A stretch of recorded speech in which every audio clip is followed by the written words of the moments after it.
आईपा को आपको पहले बहुत बधाई देना चाहते हैं, बहुत मुबारकबाद देना चाहते हैं। जिस तरीके से आप समाज के निचले तबके के लोगों के बीच में जा रहे हैं और उनको अपने बात करने का एक प्लेटफॉर्म मुहैया कर रहे हैं, उसके लिए बहुत बधाई मुबारकबाद। आम आदमी परेशान है, नौजवान की नौकरी नहीं है, छात्रों की पढ़ाई फीस नहीं है। कोरोना काल में जो आपने देखा सही वो आप देखेंगे मेडिकल लाइन में सही काम नहीं हुआ है। जो काम उन्होंने अखिलेश यादव ने किया था, 108 नंबर की एम्बुलेंस बनाया था, बच्चों को लैपटॉप देने का काम किया था, अभी 300 बिजली मुफ्त देने की बात किया है, बुनकरों को 65 रुपये में फ्लैट रेट की बिजली देने का काम किया था। जो बुनियादी काम था, जो जनता के सीधे फायदा पहुंचाने का काम है, वो अखिलेश यादव ने किया है।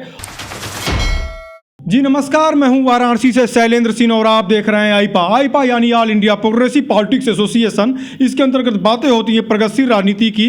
चूंकि अब 2022 का आगाज हो चुका है, चुनाव का रणबांकुरे मैदान पे आ चुके हैं, तो लाजमी है कि राजनीति की बातें होनी है यहाँ पे। और चूंकि वाराणसी जो है यहाँ पे पीएम नरेंद्र मोदी का संसदीय क्षेत्र है और यहाँ पे 8 के 8 विधायक बीजेपी से या कह लीजिए एनडीए से जुड़े हुए थे, भगवा मैं हो चुका था। तो आज इसी कड़ी में जानते हैं समाजवादी पार्टी की रणनीति क्या है। हालांकि अल्पसंख्यक वोटों पे लोगों ने, कई पार्टियों के कद्दावर नेताओं ने दावा कर रखा है, कहीं कांग्रेस पार्टी, कहीं बीएसपी, या इसके अतिरिक्त अगर बातें की जाए तो समाजवादी की भी दावे हैं कि अल्पसंख्यक उनके साथ हैं। अल्पसंख्यक वोटों को लेकर जो ध्रुवीकरण जो तैयार की जा रही है, किस प्रकार के, तो इसी कड़ी में आज हम मुलाकात कराते हैं वाराणसी से दिग्गज कहे जाने वाले दिलशाद डिल्लू जी से और जानते हैं क्या है कि किस तरीके के हाल हैं यहाँ के।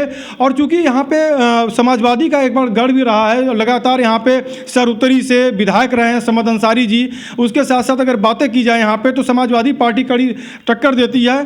स्वागत है दिलशाद जी आपका। बहुत बहुत शुक्रिया आपका।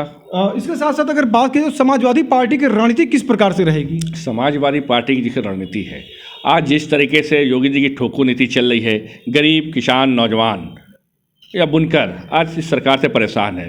तो आज जो हम लोग की रणनीति है, सारे समाज को लेके, सब समाज आज भारतीय जनता पार्टी की नीतियों से नाराज है, योगी जी की नीतियों से नाराज है। इसलिए इस बार बनारस की 8 सीट समाजवादी पार्टी जीतने जा रही है। समाजवादी पार्टी से अल्पसंख्यक मोर्चा का आप चूँकि यहाँ से प्रभार भी देखते हैं, यहाँ से प्रदेश सचिव भी रहे यहाँ पे, तो किस प्रकार से अल्पसंख्यक जो हैं समाजवादी की तरफ रुख करेंगे? चूँकि दावे बहुत सी पार्टियों के हो रहे हैं, कांग्रेस भी जो अपने दावे लगा रही है, नसीमुद्दीन सिद्दीकी चले गए हैं, पहले बीएसपी में थे, आरोप प्रत्यारोप लगे, अब इस समय समाजवादी के खेमे में स्वामी प्रसाद मौर्य भी आ रहे हैं। तो तमाम अल्पसंख्यक वोट, पिछड़ा वोट जो एक जो ध्रुवीकरण जो तैयार की जा रही है, इसमें किस नज़रिए से आप देखते हैं, क्या इसका लाभ मिलेगा इसे? देखिए, बनारस जो बुनकर बाहुल क्षेत्र है और पिछली सरकार में अखिलेश यादव ने 65 रुपये की जो बिजली किया था, वो अल्पसंख्यक समाज, बुनकर समाज ही नहीं, किसानों को भी बहुत लाभ मिला था। और इस बार उन्होंने कहा कि पिछला फ्लैट रेट लागू रहेगा, बुनकरों की बिजली उसी पुराने फ्लैट रेट पे मिलेगी और किसानों को बिजली माफ़ होगी। तो इसलिए इस बार समाजवादी पार्टी की तरफ एक तरफा, चाहे वो अल्पसंख्यक हो या पिछड़ा हो या बड़ी संख्या में ब्राह्मण समाज भी आज बनारस में समाजवादी पार्टी को वोट करने जा रहा है और गठबंधन के, समाजवादी पार्टी गठबंधन के साथ रहने का रहेगा। बातें की जाए, चूँकि यहाँ पे दावे बहुत से हैं, विकास कार्यों की बातें भी हो रही हैं, तो इसी कड़ी में अगर बातें की जाए तो किस प्रकार से यहाँ पे वोट का जो रुझाव जो रहेगा, यहाँ पे रुझान जो रहेगा, ये कैसे आशीर्वाद के तौर पे लोग लेंगे आप लोग? देखिए, जो समाजवादी पार्टी के मुखिया हमारे आदरणीय अखिलेश यादव जी हैं, जिन्होंने जनता के विकास के नाम पर हमेशा चुनाव लड़ा है, इस बार जनता की सहूलियत के लिए 300 यूनिट बिजली मुफ्त दिया जा रहा है। अधिकारी जो थे, हमारे कर्मचारी थे, जो 2004 में पेंशन जो स्कीम जो बंद हो गई थी, हमारे मुखिया अखिलेश यादव जी ने उस पेंशन स्कीम को चालू करने का निर्णय लिया है। कंप्यूटर बांटने का काम करेंगे, बेरोजगारी भत्ता देने का काम करेंगे, विधवा पेंशन 18,000 रुपये सालाना करेंगे। इन्हीं सब मुद्दे को लेकर आज बनारस ही नहीं, प्रदेश की जनता बहुत हसरत भरी निगाहों से अखिलेश यादव की तरफ देख रहा है और इंशाअल्लाह यहाँ की प्रदेश की जनता ने अखिलेश यादव को मुख्यमंत्री मान लिया है। समाजवादी अल्पसंख्यक सभा से आप प्रदेश सचिव भी हैं जी। तो चूँकि अब बातें की जाएँ तो अल्पसंख्यक वोटों की बातें की जाएँ, जो ध्रुवीकरण जो है कांग्रेस अपने खेमे में खींचना चाहती है, उनके यहाँ भी एक यूनिट बनी हुई हैं, उसके साथ साथ बीएसपी एक अलग दावे कर रही हैं। तो सबसे कंफर्टेबल महसूस अल्पसंख्यक कहाँ करते हैं? हमेशा अल्पसंख्यक समाज समाजवादी पार्टी से जुड़ा रहा है और अल्पसंख्यक समाज का पूरा भरोसा समाजवादी पार्टी के साथ रहा है। कांग्रेस के पास संगठन नहीं है, बसपा खत्म हो चुकी है, कोई ऐसा व्यक्ति नहीं है जो अल्पसंख्यकों की आवाज़ उठाए और ले दे के सारा मामला आज अखिलेश यादव जी के साथ, जैसे अल्पसंख्यक समाज के लोगों ने अखिलेश यादव जी के पिता पूर्व मुख्यमंत्री मुलायम सिंह यादव को रफ़ीकुल मुल्क की उपाधि दिया था, रफ़ीकुल मुल्क मुलायम सिंह यादव कहा था, उन्हीं के चिराग मोहतरम अखिलेश यादव पर पूरा विश्वास, पूरा भरोसा अल्पसंख्यक समाज का है और आगे भी रहेगा। चचा जान, भाई जान, अब्बा जान, लैला जैसे शब्दों का प्रयोग हो रहा था इस समय, क्योंकि बात हम इसलिए करेंगे कि यहाँ पे हैदराबाद से आ रहे हैं यहाँ पे ओवैसी जी, तो बातें की जाए तो समाजवादी पे सीधा उनका प्रहार रहता है। कैसे वोटों को वो अपने तरफ लाना चाहते हैं और कैसे उनका मोह भंग करेंगे यहाँ पे आप? देखिए 100 सीट जो लड़ेगा 100 सीट लड़के सरकार नहीं बना सकता है। हाँ, सरकार को बिगाड़ने का काम कर रहे हैं। ये ओवैसी जी जो हैं ये भारतीय जनता पार्टी की बी टीम है और बनारस का ही मुसलमान नहीं, उत्तर प्रदेश का मुसलमान जान गया है कि ओवैसी जी जो आ रहे हैं वो मुस्लिम वोट को काटने आ रहे हैं और सीधे तरीके से भारतीय जनता पार्टी को पूरा लाभ पहुंचाने जा रहे हैं। इसीलिए बनारस का ही मुसलमान नहीं, उत्तर प्रदेश का मुसलमान ओवैसी जी की तरफ ना ताक कर सीधे समाजवादी पार्टी को एक तरफा वोट देने का काम करेगा। 2014 में पूर्ण बहुमत की सरकार आती है, नरेंद्र मोदी जी संचालन कर रहे थे। 2017 में अखिलेश जी, राहुल जी का अगर बात किया जाए तो उनका समीकरण ध्वस्त हो जाता है। 2019 में दलित वोटों के नाम पे जो ध्रुवीकरण करना चाहते थे मायावती जी, उसके साथ साथ अखिलेश जी का जो था कि मतलब कि किस प्रकार से लोकसभा में मात दी जा सके, तो वो भी फ्लॉप साबित हुआ। तो ऐसे में अगर बातें की जाए तो बी टीम जो कहना जो है ये कहाँ तक उचित रहेगा? जो उससे पहले अगर बातें की जाए तो ओवैसी जी इससे पहले तो एंट्री नहीं किए थे। देखिए ओवैसी जी सीट जो 403 सीट पर जो गठबंधन लड़ेगा वही का मुख्यमंत्री बनेगा। 100 सीट पर जो ओवैसी जी लड़ने जा रहे हैं निश्चित तौर से वो समाजवादी पार्टी को हराने का काम करेंगे। मुस्लिम सीट पे ही लड़ेंगे जहां भारतीय जनता पार्टी को सीधा लाभ होगा। इसलिए समाजवादी पार्टी मजबूती से सरकार बनाने जा रही है। भारतीय जनता पार्टी के इशारे पे हैदराबाद के ओवैसी जी आए हैं और मुस्लिम बहुल क्षेत्रों पर वो चुनाव लड़ाने जा रहे हैं। इसलिए लड़ाए जा रहे हैं कि भारतीय जनता पार्टी को सीधा लाभ उठाया जाए और मुस्लिम वोट को बंटवारा हो जाए। इस बात की भली भांति उत्तर प्रदेश की मुस्लिम समाज के लोग जानते हैं कि ओवैसी साहब को वोट देंगे तो मेरा वोट भी खराब होगा और भारतीय जनता पार्टी जीत जाएगी। इसलिए इस बार ओवैसी जी को वोट ना देके सारे लोग समाजवादी पार्टी को वोट देने का काम करेंगे। समाजवादी पार्टी के साथ अगर बातें की जाए तो क्षेत्रीय दल भी जुड़े हुए हैं इनके साथ, जिसमें भारतीय सुभाषपा है, पल्लवी पटेल, कृष्णा पटेल जी भी इसमें साथ में हैं। उसके साथ साथ अगर बातें की जाए तो और भी अन्य दल उन्होंने सहयोग अपनी वहाँ पे सहमति जताई है अखिलेश जी के साथ, सीएम के लिए सीधा उनको प्रमोट कर रहे हैं। इन केस अगर ऐसी बातें की जाए कि अगर पूर्ण बहुमत की सरकार बीजेपी की भी नहीं बनती है, उतनी सीटें नहीं निकलती हैं और समाजवादी की भी नहीं निकलती हैं, तो ऐसे में जोड़ तोड़ की राजनीति शुरू होती है जहाँ पे प्रलोभन बहुत तेज चलता है, मंत्रालय का लालच दिया जाता है, जो इससे पूर्व में अगर देखा जाए तो कई प्रांतों में देखे गए। तो ऐसे कंडीशन में कितने विश्वास के साथ राजभर समाज के लोग वोट करेंगे, पल्लवी जी के साथ के लोग वोट करेंगे या यादव समाज के लोग वोट करेंगे? हमारे साथ जो गठबंधन में महान दल के केशव मौर्य जी हैं, जनवादी पार्टी के संजय चौहान जी हैं, कमेरा माओवादी की कृष्णा पटेल जी हैं और तमाम से छोटे छोटे दल बहुत मजबूती से ओम प्रकाश राजभर जी के साथ हम लोग बहुत मजबूती से लड़ रहे हैं और मिलीजुली सरकार बनने का सवाल ही नहीं उठ रहा है। जिस तरह अखिलेश यादव जी रथ लेकर चल रहे हैं, जिस तरह रैली नहीं रैला हो रहा है, एक तरफ ये भारतीय जनता पार्टी के लोग सरकारी बसों में बस लेकर जा रहे हैं भीड़, उसके बाद वहाँ भीड़ नहीं, कुर्सियाँ खाली हैं, और एक तरफ अपने आप अखिलेश यादव को, चाहे वो गांव का गरीब हो, किसान हो, नौजवान हो, जिनके छात्र हो, सारे लोग बहुत हसरत भरी निगाहों से लाखों लाखों लोग जिस तरीके से उनके बस यात्रा में आ रहे हैं, रैली में आ रहे हैं, इस बात का साफ संदेश है कि भारी बहुमत के साथ अखिलेश यादव जी सरकार बनाने जा रहे हैं और सारे दल के लोग एकजुटता के साथ इस सरकार की जो नीतियाँ हमारी है उस नीतियों को उत्तर प्रदेश की जनता को लाभ पहुंचाने का काम करेंगे और स्पष्ट बहुमत की सरकार बनेगी समाजवादी पार्टी की। मुझे किसी की जरूरत नहीं पड़ेगी।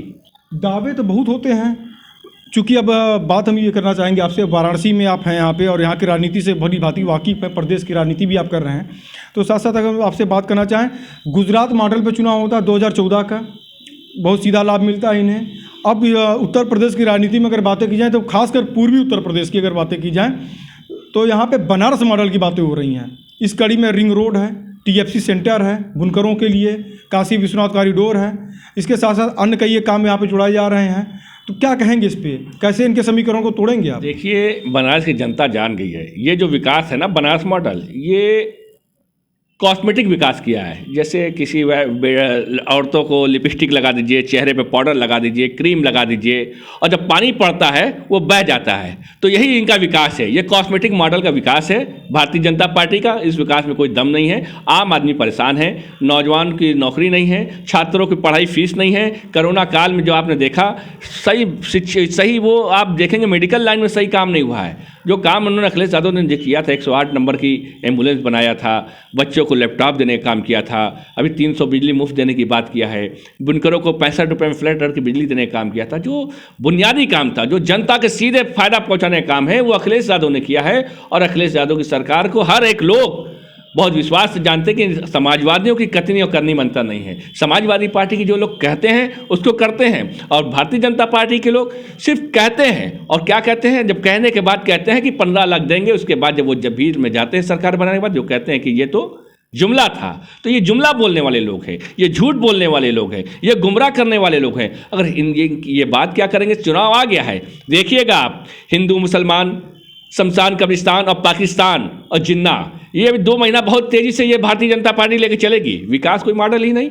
मेट्रो किसने चलाया? मेट्रो हमने समाजवादियों ने चलाया। बिजली का देख लीजिए कितनी हम लोग यहाँ बिजली क्या स्थिति थी उत्तर प्रदेश के अंदर, उन्होंने बिजलियों को बढ़ाया, प्लांट बनाया। अनपरा में कितने प्लांट बनाया अखिलेश यादव जी ने। तो अखिलेश यादव जी इंफ्रास्ट्रक्चर, कितने पुलें बनी, कितने सड़कें बनी, इन्होंने क्या किया? उस पर सिर्फ फीता काटने का काम किया। ये फीता काटने वाले लोग हैं, ये झूठ बोलने वाले लोग हैं, ये भाई को लड़ाने वाले लोग हैं, ये जनता को गुमराह करने वाले लोग हैं। इसलिए देख लीजिएगा 2 महीने के अंदर इनका पास सिर्फ एक ही मुद्दा रहेगा, हिंदू मुसलमान, कब्रिस्तान, पाकिस्तान, शमशान, यही ये बोलेंगे। एक हम अंतिम सवाल आपसे और लेना चाहेंगे। बुनकर जो है वाराणसी का, चूँकि बनारसी साड़ी जो है नेशनल इंटरनेशनल स्तर पे एक अपनी बहुत बड़ी पहचान बना चुकी है, तो आज बुनकर किस हाल में है ये आप बेहतर बता पाएंगे। अल्पसंख्यक समाज से हैं आप, तो चूँकि यहाँ पे TFC के साथ साथ अगर बातें किया तो एक वो मार्केट देने की बातें भी थी। बहुत अच्छा एक काम जुड़ाया जा रहा है इनको, क्या किस नज़र से देखते हैं आप? सिर्फ बुनकर को उन्होंने सिर्फ झुंझुना थमाने काम किया। आज बुनकर बहुत मद्दी चल रही है, बुनकर बहुत परेशान है। फ्लैट रेट की बिजली नहीं लागू किया, बिजली से परेशान है। पावर हाउस से लोग छापा मार दे रहे हैं। जेई आ रहा है बिजली विभाग का, उनको उत्पीड़न कर रहा है। आज बनारस में ही नहीं, बनारस में हर विभाग में, चाहे वो पुलिस विभाग द्वारा उत्पन्न किया जा रहा हो, चाहे कोई मकान छोटा बनाता है वो विकास प्राधिकरण द्वारा उत्पन्न किया जा रहा हो, थानों से उत्पन्न किया जा रहा है, नगर निगम से उत्पन्न जो बिल अनाप शनाप नगर विभाग वो आवास की बिल भेजा जा रहा है। आज जनता बहुत त्रस्त है, इनकी हिटलरशाही से त्रस्त है। इसलिए सारे समाज, सिर्फ मुस्लिम ही समाज नहीं वोट करने जा रहा है। आज पिछड़ा हो या अगड़ा हो, हर समाज, चाहे वो कोई बिरादरी का, कोई जाति का हो, आज समाजवादी पार्टी को वोट करने जा रहा है। समाजवादी पार्टी की सरकार बनने जा रही है। इसमें सारा रोल मुस्लिम समाज भी वो है, वोटर है, अपने वोट का मताधिकार का प्रयोग करेगा और समाजवादी पार्टी की सरकार बनाने का काम करेगा। बीजेपी, एक अंतिम और सवाल हम आपसे लेंगे। बीजेपी का आरोप था कि आजम खां की भैंस चोरी होती थी, मिल जाती थी, और आम लोगों को न्याय नहीं मिल पाता था, क्या कहेंगे? ये आजम खान साहब के ऊपर, आजम खान साहब का क्या कसूर था? उन्होंने जौहर यूनिवर्सिटी बना दिया कि रिक्शे वाला लड़का 60 रुपये में पढ़ेगा, गरीब का लड़का 60 रुपये पढ़ेगा। और आज उन्होंने कैसी कैसा मुकदमा उनको लगा दिया, बकरी चोरी का लगा दिया, किताब चोरी का लगा दिया, बिजली चोरी का लगा दिया। ये लोग सिर्फ ध्रुवीकरण करने वाले लोग हैं, इनकी ज्यादती से लोग तंग आ गए हैं। ये झूठ और मक्कारी अब इनकी नहीं चलने वाली है। उत्तर प्रदेश की जनता जान गई है, सरकार बदलने जा रही है। गाँव के अंदर जिस तरीके से बड़का साड़ छोटका साड़ को लेकर लठिया रहे हैं लोग, खदेड़ा शुरू हो गया है। भाजपा के लोग गांव में कदम नहीं रख पा रहे हैं, शहरों में कदम नहीं रख पा रहे। उनके विधायक परेशान हैं कि खदेड़ा चालू है, और ये खदेड़ा जब तक यह सरकार चली नहीं जाएगी तब तक यूपी में चालू रहेगा। आईपा की मुहिम को आप क्या कहेंगे? जिस मुहिम के अंतर्गत जो है हम जन जन तक पहुंचते हैं, राजनेताओं के पास पहुंचते हैं, क्या कहेंगे आईपा की इस मुहिम को? आईपा को आपको पहले बहुत बधाई देना चाहते हैं, बहुत मुबारकबाद देना चाहते हैं। जिस तरीके से आप समाज के निचले तबके के लोगों के बीच में जा रहे हैं और उनको अपने बात करने का एक प्लेटफॉर्म मुहैया कर रहे हैं, उसके लिए बहुत बधाई, मुबारकबाद। मैं आपको उज्जवल भविष्य की कामना करता हूँ, और मैं चाहता हूँ कि आपका चैनल इसी तरीके से नीचे से लेकर एक गरीब तक पहुँचे, एक सामाजिक व्यक्ति तक पहुँचे और उनकी बात को आगे तक अपने प्लेटफॉर्म पर देने का काम करें। इसके लिए बहुत बधाई, आपको मुबारकबाद। तो आप थे हमारे साथ दिलशाद बेग डिल्लू जी, जिन्होंने बताया कि किस प्रकार से 2022 की रणनीति तैयार की जा रही है और निश्चित ही समाजवादी पार्टी की को सफलता हासिल होगी। वाराणसी से शैलेंद्र सिंह, आईपा।